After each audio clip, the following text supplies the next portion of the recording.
ఇప్పుడు వైరాగ్య ప్రకరణములోని 13వ అధ్యాయము ఆశ తృష్ణ.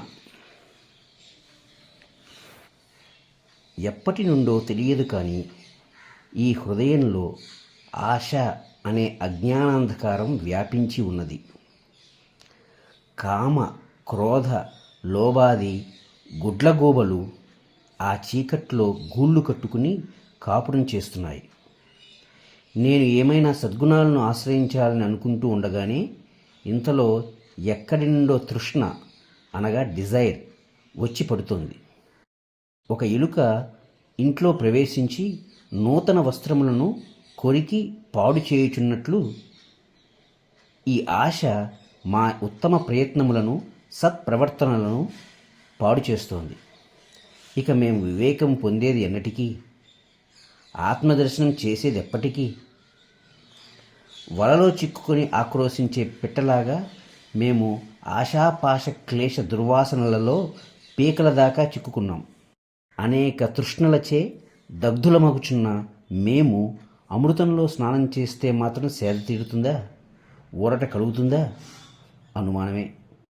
బురదలోని తడిని సూర్యకిరణాలు పీల్చివేయునట్లు మా అంతఃకరణములోని కొద్దిపాటి దయాదాక్షిణ్యములను తృష్ణ వచ్చి పీల్చివేస్తుంటే మేము నిస్సహాయులమై చూస్తున్నాం.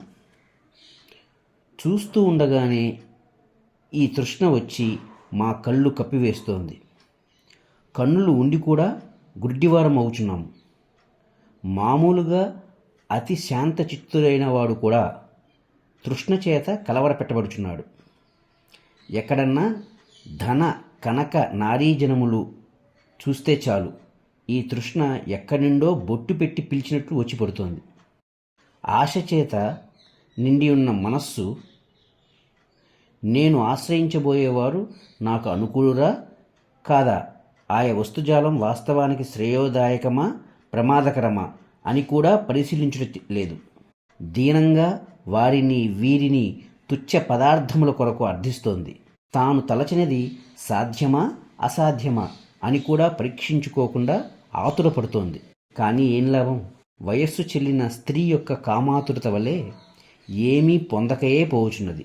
దున్నపోతు ముక్కుకు త్రాడు కట్టి లాగబడినట్లు అది మమ్మలను దిక్కులన్నీ తిప్పుతోంది. పుత్ర మిత్ర కలత్రాదులు అనే వలలను మాపై విసిరి మహామభ్యపెడుతోంది. అంతఃపురంలో సుఖశయ్యపై శయనించిన వాణిని కూడా క్షోభింపజేసి అడవిపాలు చేస్తోంది. ఉన్న కాస్త వివేకాన్ని ఊరేగిస్తోంది. లేని జాడ్యాలన్నీ తెచ్చిపెడుతోంది. ఆహా! నిర్దయుడగు ఆ భగవంతుడు ప్రపంచంలోని జీవులందరినీ తృష్ణ అనే త్రాటితో సంసారము అనే స్తంభమునకు కట్టి పారవేస్తున్నాడు. అచేతనుణ్ణి కీటకములు బాధిస్తున్నట్లు మేము ఆశచే బాధించబడుతున్నాం. అపి మేరు సమం ప్రాజ్ఞం అపి శూరం అపి స్థిరం తృణీకరోతి తృష్ణ ఏక నిమేషేణ నరోత్తమం. మేరువుతో సమానమైన ధీరుడైన మహాప్రాజ్ఞుడైన సర్వోత్తముడైన తృష్ణ చేత క్షణంలో జయించబడుతున్నాడు. ఓ మహాశయ విశ్వామిత్ర, ముసలి నర్తకి ఏమాత్రం ఆనందకరం కాకపోయినా తన నృత్యం మానలేకపోయినట్లు ఈ ఆశ అనేది పొందే తృప్తి అంటూ ఏదీ లేకపోయినా ఈ సంసారారణ్యంలో తన చపల సంచలనం మాత్రం మానలేకపోతోంది. సంసారంలోని దోషములన్నిటిలో ఇది అతి తుచ్చమైనది. ఇది ఉన్నంత వరకు మాకు మోహపూరితమైన పాటలు తప్పవు.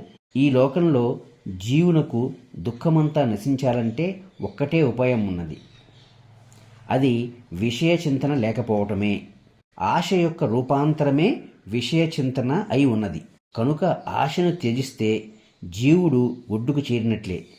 అయ్యో, ఆశ, స్త్రీ, రోగబాధ ఈ మూడు ఎంతటి గంభీర పురుషుడినైనా తమ వైపు అభిముఖం చేసుకుంటున్నాయి కదా. ఈ తృష్ణ అంత నీచంగా, ఘోరంగా పదునైన కత్తివ్రేటు గాని, వజ్రాయుధ ఘాతం గాని, అగ్నిహోత్రం గాని బాధింపజాలదని నా అభిప్రాయం. ఎందుకంటారా? ఇది హృదయంలోనే ఉండి జీవుణ్ణి దహించి వేస్తోంది కదా. ఇక తప్పించుకోవడానికి అవకాశం ఎక్కడిది చెప్పండి? ఈ తృష్ణ వేగం ఎంతటిదంటే అధివ్యాధులు, అధి అనగా మానసిక రుగ్మత, వ్యాధి అనగా శారీరక రుగ్మత. ఈ అధి వ్యాధులు కానీ శరీర శిథిలత్వం కానీ దాని ప్రబలత్వాన్ని శమింపజేయలేకపోతున్నాయి. చేప ఎర కోసం తాపత్రయపడినట్లు అది ఎదురుగా కనిపించినదంతా తనదే అని అనుకుంటోంది. వృద్ధ మాంత్రికురాలి వలె ఎంతో క్రూరమైనది కూడా. అయినా సరే కొందరు మహనీయులు, మహామహులు దానిని వివేకము అనే కత్తితో నరికివేస్తున్నారు. అవిద్యాపూర్వకమైన కామ్య కర్మల నుండి బయటపడి పరమశాంతిని పొందగలుగుతున్నారు. ఈ ప్రపంచమంతా ఎందులో అయితే నిబిడీకృతమై ప్రవర్తిస్తోందో అట్టి ఆశను నేను విజ్ఞాన వివేకాదులచే జయించివేయ నిశ్చయించుకున్నాను.